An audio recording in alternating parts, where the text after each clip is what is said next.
Sorry কোনোভাবেই কথা বলা যাবে না, একটা শব্দ মুখ দিয়ে বের করতে রাজি নয় মারুফুল হক। অথচ একটু আগেই তিনি কথা বলছিলেন ক্যামেরার সামনে, অনেক কথাই বলেছেন।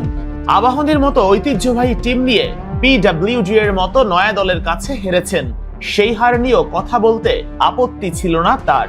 সবাই যখন আবাহনীর সঙ্গে বা বড় টিমের সাথে খেলতে আসে তখন কিন্তু তাদের মেন্টাল প্রিপারেশনটা সেরকমই থাকে।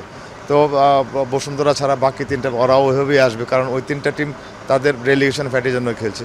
তো তারা অবশ্যই আমাদের সঙ্গে তারা মানে এটাকে মানে আমি সোজা বাংলায় বলি মরণ কামড় দিবে।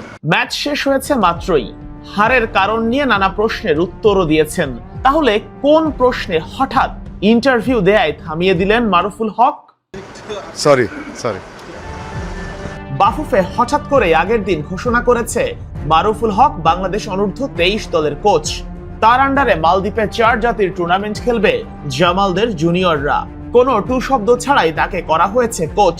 সেই ইস্যু নিয়ে প্রশ্ন করতেই উত্তর দিতে নারাজ মারুফুল। ফুটবল পাড়ায় এখন শুধু বিদেশি কোচ নিয়ে আলাপ।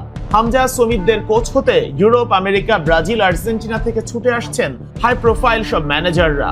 অথচ যারা ভবিষ্যতের লাল সবুজের মূল কান্ডারি হবে তাদের জন্য একজন বিদেশি কোচ আনা গেল না, এই প্রশ্ন তুলেই সমালোচনায় নেমেছে ফ্যানরা। বাফুফে অবশ্য ব্যাখ্যা দিয়েছে, 1 জুন শুরু হবে টুর্নামেন্ট, হাতে একদমই সময় নাই, দ্রুতই শুরু করতে হবে ক্যাম্প, তাই তড়িঘড়ি করেই একজন দেশীয় কোচকে নিয়োগ দিতে হয়েছে। শেখ আশিক, ৭১, ঢাকা।